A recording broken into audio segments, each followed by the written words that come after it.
Salut à tous. Alors aujourd'hui, on s'attaque à un sujet qui nous concerne tous en tant que propriétaires de chiens, les friandises. C'est un vrai casse-tête parfois, non?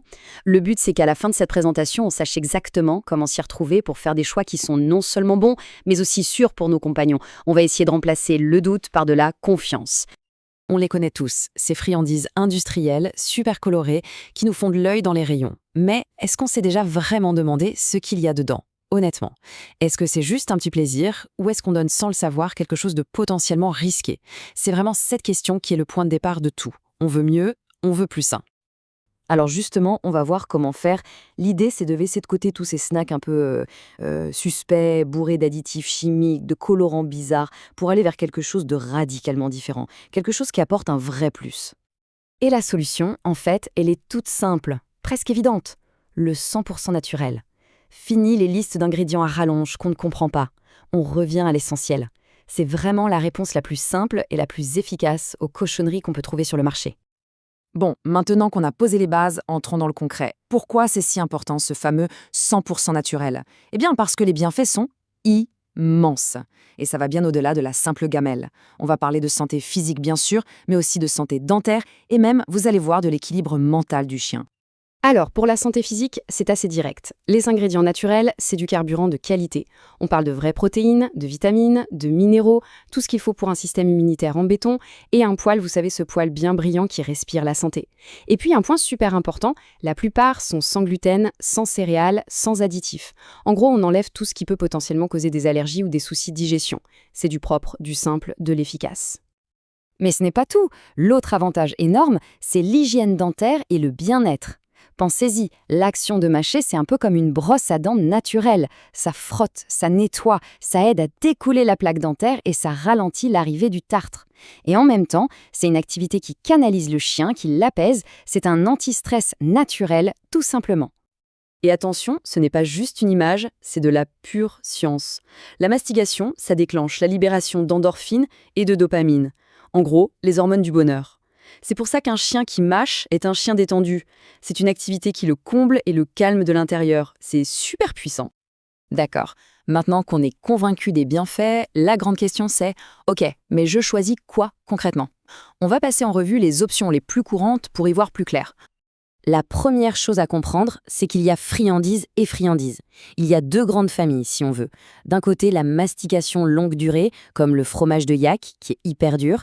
Ça, c'est pour occuper le chien, pour le fatiguer mentalement. Et de l'autre, on a la récompense rapide. Des petits cubes de viande, par exemple. Hyper facile à digérer, parfait pour l'entraînement, quand on a besoin de quelque chose d'efficace et rapide. Deux usages, deux produits différents. Alors regardons ce tableau d'un peu plus près. Les sprats séchés, ces petits poissons, c'est génial. Plein d'oméga 3, top pour le poil et ça convient à quasiment tous les chiens, même les plus jeunes. À l'opposé, on a le fromage de yak ou le bois de cerf. Là, attention, on est dans la catégorie poids lourd. C'est pour les chiens qui ont une mâchoire puissante et qui ont besoin d'un truc qui dure vraiment. Entre les deux, on a les oreilles de porc. C'est très appétant, les chiens adorent, mais c'est assez riche, donc on y va mollo. Et enfin, les sabots de veau, une super option pour une mastication très longue qui aide bien à nettoyer les dents. Mais attention, on a parlé du type de friandise, mais il y a un autre critère qui est peut-être encore plus important. Un critère non négociable, car il en va de la sécurité de notre animal. C'est la taille. Le principe est super simple à comprendre. La friandise doit être adaptée au chien, et pas à l'inverse.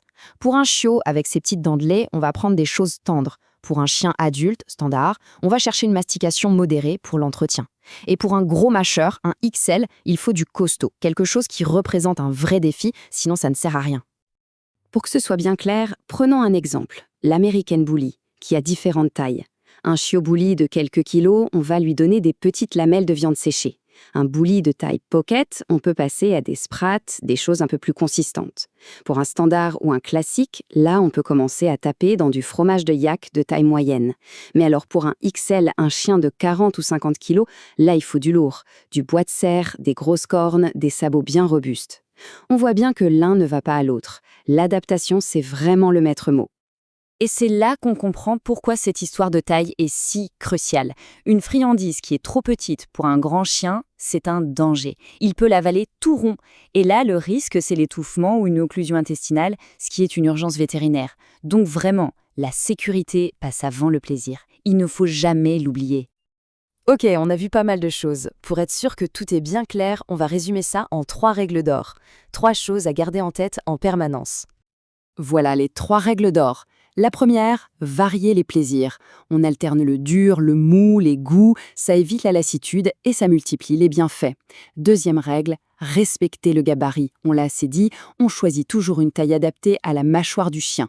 Et enfin, la troisième, et c'est peut-être la plus importante de toutes, on supervise toujours. On ne laisse jamais un chien seul avec une friandise à mâcher. Jamais. C'est une question de sécurité. Voilà, avec tout ça, le monde des friandises naturelles devrait paraître beaucoup moins compliqué. La question maintenant, ce n'est plus est-ce que je fais le bon choix, mais plutôt par quelle super découverte je vais bien pouvoir commencer pour faire plaisir à mon compagnon. L'exploration ne fait que commencer.